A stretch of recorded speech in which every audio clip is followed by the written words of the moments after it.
नमस्कार मित्रांनो, जय शिवराय. जय शिवराय. मित्रांनो, बामनोली गावावरून नावेतून बोटीतून आम्ही जावडी खोऱ्यामध्ये आता उतरलेलो आहोत. या ठिकाणी माझ्या मागे जो दिसतोय तो वासोटा किल्ला.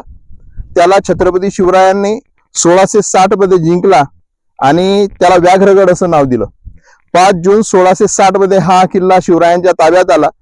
त्याचं पूर्वीचं नाव वासोटा, जो शिलाहार राजांच्या काळापासूनच प्रसिद्ध होता.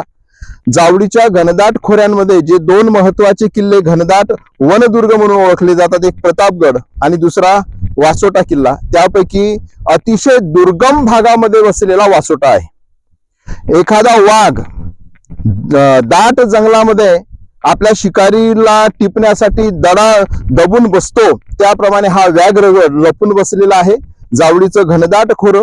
आणि म्हणून शिवरायांनी या किल्ल्याचा उपयोग, जे राजकीय कैदी आहेत, काही ब्रिटिश कैद्यांना या ठिकाणी शिवरायांनी डांबलेलं होतं, कैदेत टाकलेलं होतं, असा हा सुरक्षित किल्ला जावडीच्या खोऱ्यावरती वर्चस्व गाजवण्यासाठी शिवरायांनी प्रतापगड निर्माण केला आणि दुसरा हा वासोटा निर्माण केला.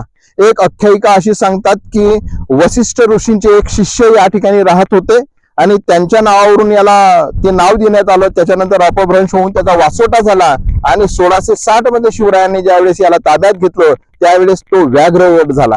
या व्याघ्रगडावर ट्रेकिंगसाठी आम्ही आता जातो आहोत. माझ्यासोबत आमचे मार्गदर्शक या ठिकाणी आहेत, जे नावाडी आहेत आणि ते नित्य नेमाने या ठिकाणी जातात. त्याच्यासोबत माझे मित्र शिक्षक आहेत, अतिशय उत्तम दर्जाचे शिक्षक नानोटे सर आहेत. त्याच्यानंतर मेडिकल कॉलेजला असलेले माझे मित्र जीवलग मित्र सुनील पाटील आणि हाऊस ऑफ ज्वेल्स जळगाव या ठिकाणी कार्यरत असलेले आमचे अंबादास भाऊ सोनवणे या ठिकाणी आहेत. आणि जे व्हिडिओ काढत आहेत ते आमचे रवी भाऊ. तर आम्ही असे 6 जण आता वासोटा किल्ल्याकडे प्रयाण करणार आहोत. जंगलामधून वाटा काढत या मार्गाने जाणार आहोत.